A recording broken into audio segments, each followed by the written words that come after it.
Olá, vamos então para o nosso vídeo de número 9, ainda com temas de direito de família e das sucessões. E agora a gente vai falar sobre regime de bens no casamento e na união estável e os impactos no divórcio e na dissolução de união estável. Então, primeiro, dúvidas do casal, né? Como escolher o regime de bens? Qual é o melhor regime de bens? Bom, a resposta sempre é depende, né? Você quer que comunique as coisas anteriores, não quer que comunique nada, tem que ver questões em relação à herança, enfim. Então, o melhor, eu acredito, é conhecer como é que funcionam esses regimes de bens e aí fazer a escolha que mais se adequa àquele casal.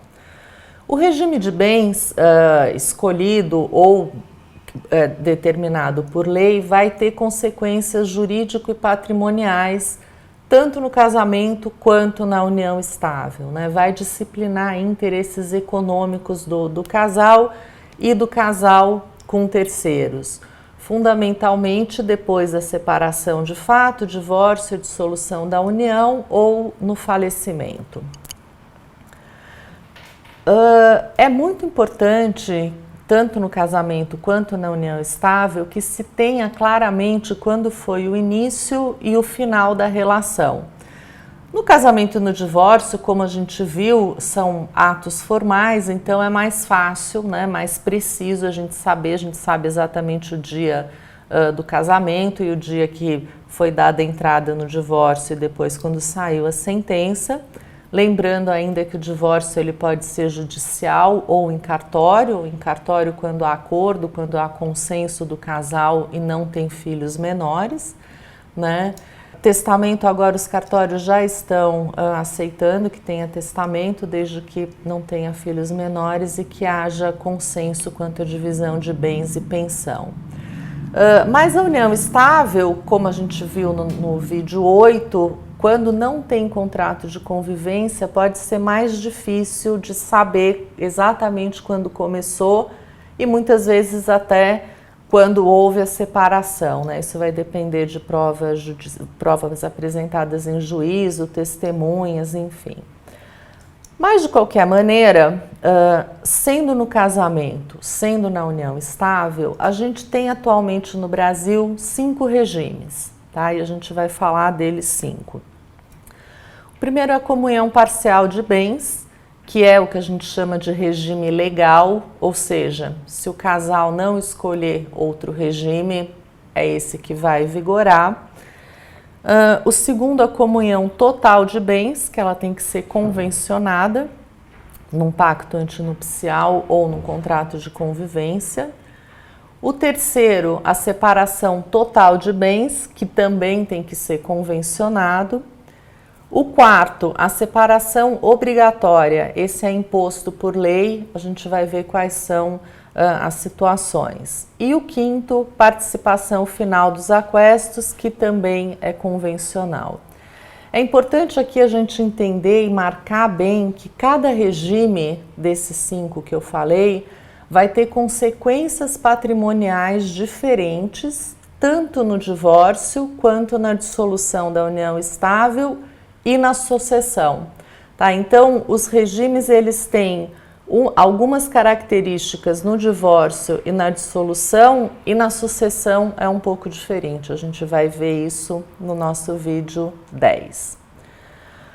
Bom, para falar dos impactos do divórcio, no divórcio e na dissolução de união estável desses 5 regimes, tem 2 conceitos que são muito importantes e que a gente tem que prestar muita atenção, que são os bens comuns e os bens particulares em cada regime. Como é que se caracterizam os bens comuns e os bens particulares em cada um desses 5 regimes?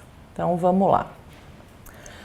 Na comunhão parcial de bens, seja no casamento, seja na união estável, igual, tá?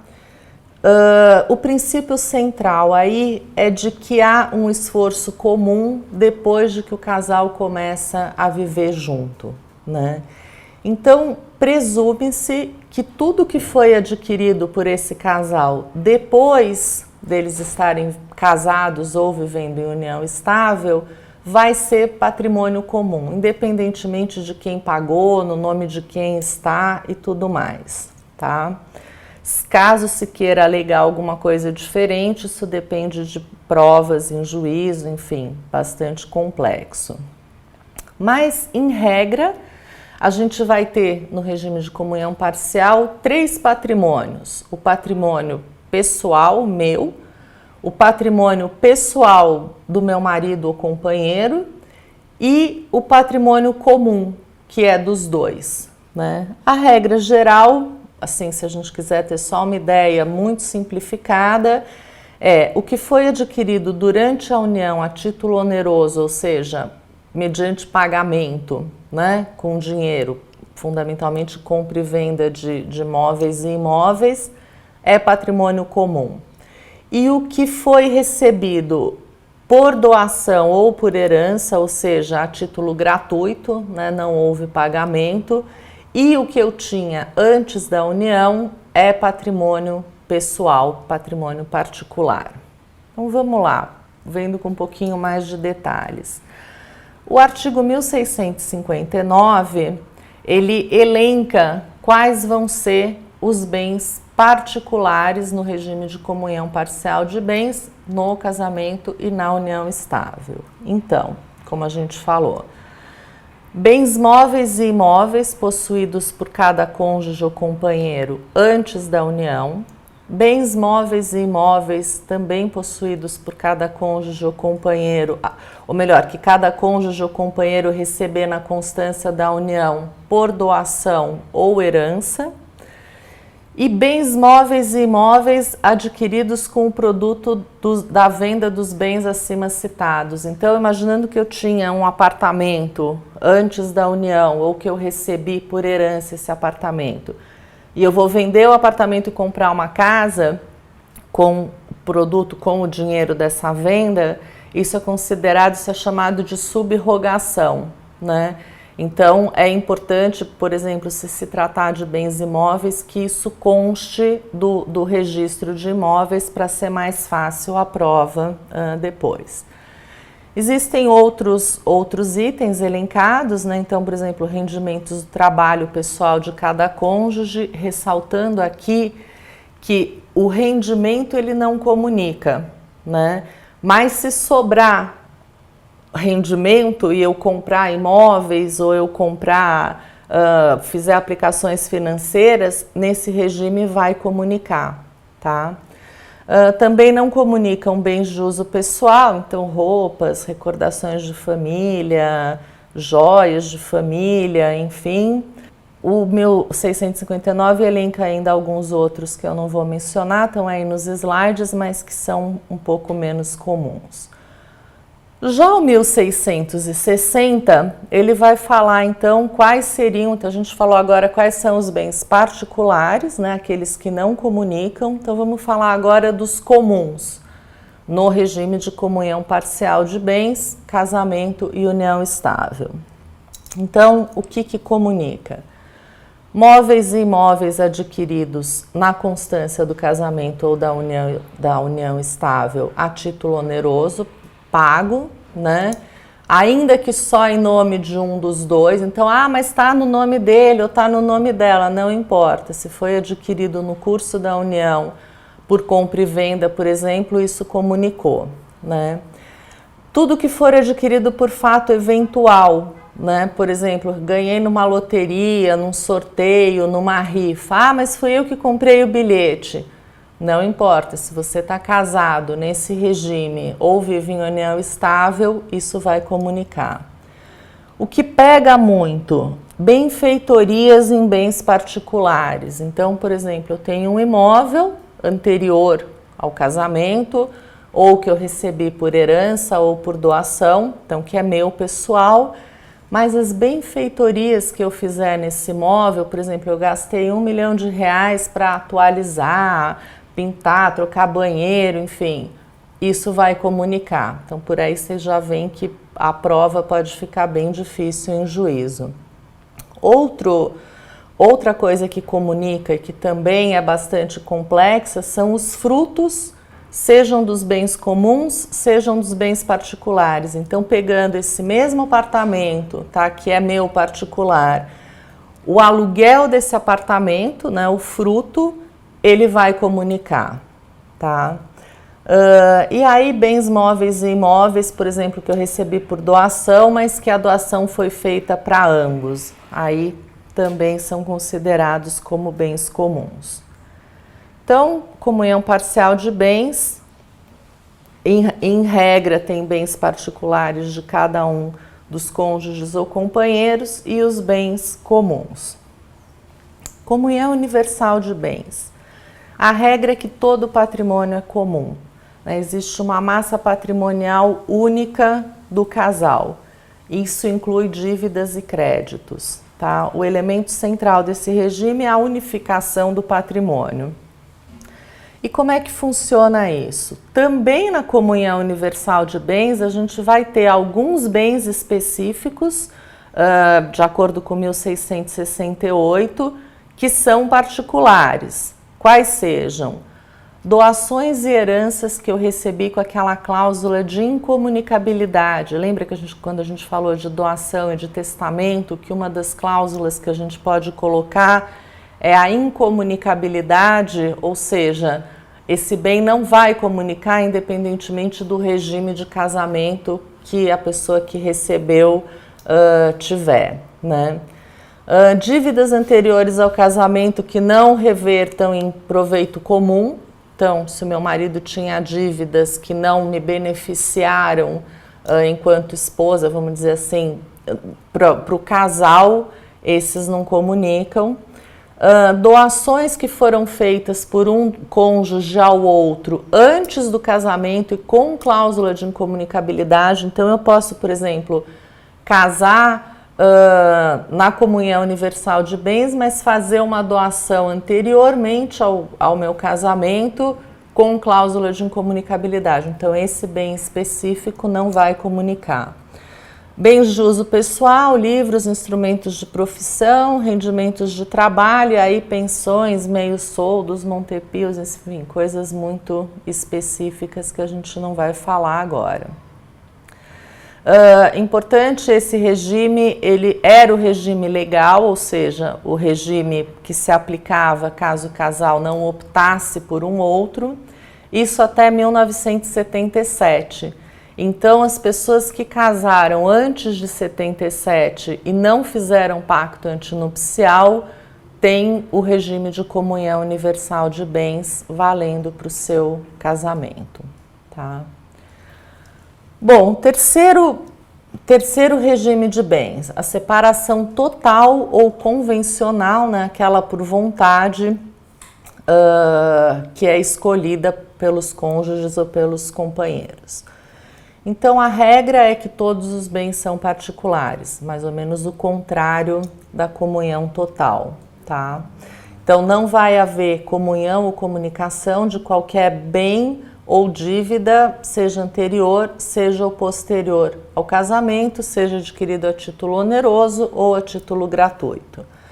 Esse é o regime usualmente utilizado por famílias de alto poder aquisitivo, por casais que já constituíram um patrimônio e estão aí num segundo ou terceiro casamento e têm filhos anteriores, ou casais que um dos dois exerce uma profissão com alto risco financeiro. Às vezes também se opta por isso para se garantir uma parte do patrimônio vai permanecer, enfim, com o casal e não vai sofrer com esses riscos. É importante colocar aqui que mesmo na separação total, né, nessa convencional, é possível que o casal tenha bens comuns em condomínio, que é diferente de comunhão, né? Não é pelo regime de casamento, mas, por exemplo, eu sou casada com a separação total e eu e o meu marido, a gente vai comprar uma casa na praia, eu vou pagar 40%, ele vai pagar 60% e a gente vai registrar 40% de um, 60% do outro, ou 80, 20, 50, 50, enfim. Mas aí é um caso de condomínio, que eu posso ter com uma amiga, com uma irmã, enfim, com qualquer pessoa, tá? Importante que também nesse regime os dois são obrigados a contribuir para as despesas, salvo se tiverem estipulado diferentemente no pacto antinupcial, e as dívidas para manutenção da família vão recair sobre ambos também, tá? O quarto regime, separação obrigatória de bens, todos esses valem tanto para o casamento quanto para a união estável, tá? A regra é que todos os bens são particulares. E esse regime, assim como a separação convencional, mas esse é um regime que, diferentemente do anterior, ele é imposto por lei, né? Você não tem a possibilidade de se casar ou de viver em outro regime nessas situações que o artigo 1641 do Código Civil coloca. O mais comum é quando um dos noivos ou, enfim, um dos companheiros forem maiores de 70 anos. Aí, um ou outro ou os dois, né? Nessa situação, o único regime que pode ser, que esse casal pode ter é a separação obrigatória de bens. Lembrando que até 2010 a idade era 60 anos, tá?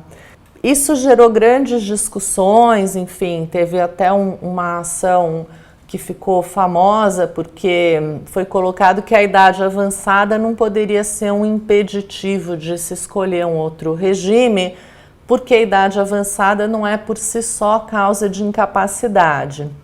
E essa ação ela foi resultar numa súmula muito conhecida dos operadores de direito de família, que é a súmula 377, e que determina que no regime de separação legal de bens, ou seja, na separação obrigatória, os bens adquiridos na constância do casamento, eles vão ser comuns, né? Essa súmula ela é muito discutida, até porque de uma certa forma ela acaba equiparando esse regime um pouco à comunhão parcial de bens, mas lembrando aí que é possível fazer um pacto de separação obrigatória, hoje em dia os cartórios aceitam, afastando essa súmula, se for a vontade do casal, né? Tem aí outras hipóteses elencadas nesse 1641, então quando o casal precisa de autorização dos pais, menores, né, entre 16 e 18 anos, viúva ou viúvo que ainda não fez o inventário e deu partilha para os herdeiros, o divorciado enquanto não tiver sido homologada a partilha de bens do seu primeiro casamento, né? Tutor e curador com seus descendentes, enfim, são outras hipóteses também. E por último, o quinto regime é a participação final dos aquestos. Eu coloco aí como uma curiosidade, porque é um regime, até existem casos, são mais raros, mas é um regime, enfim, de uma certa forma pouco comum. É um regime misto, tá? Se a gente for pensar em grandes linhas assim, é um regime que durante o casamento ou durante a união estável, ele é um regime de separação total. Nada se comunica, eu posso vender e comprar o que eu quiser sem precisar da anuência, da outorga do meu marido, do meu companheiro. Mas no momento, se em algum momento eu me divorciar ou me separar, os bens que foram adquiridos na constância dessa união, onerosamente, né, por compra e venda, não aí também de herança e doação. Então, esses bens adquiridos onerosamente, eles vão ser partilhados como bens comuns, né? Tem gente que brinca e fala que esse é um casamento entre, enfim, um homem e uma mulher, ou dois homens ou duas mulheres, e um contador, porque você tem que ter tudo absolutamente contabilizado para saber o que foi comprado na constância, o que foi vendido, o que seria aquesto, enfim.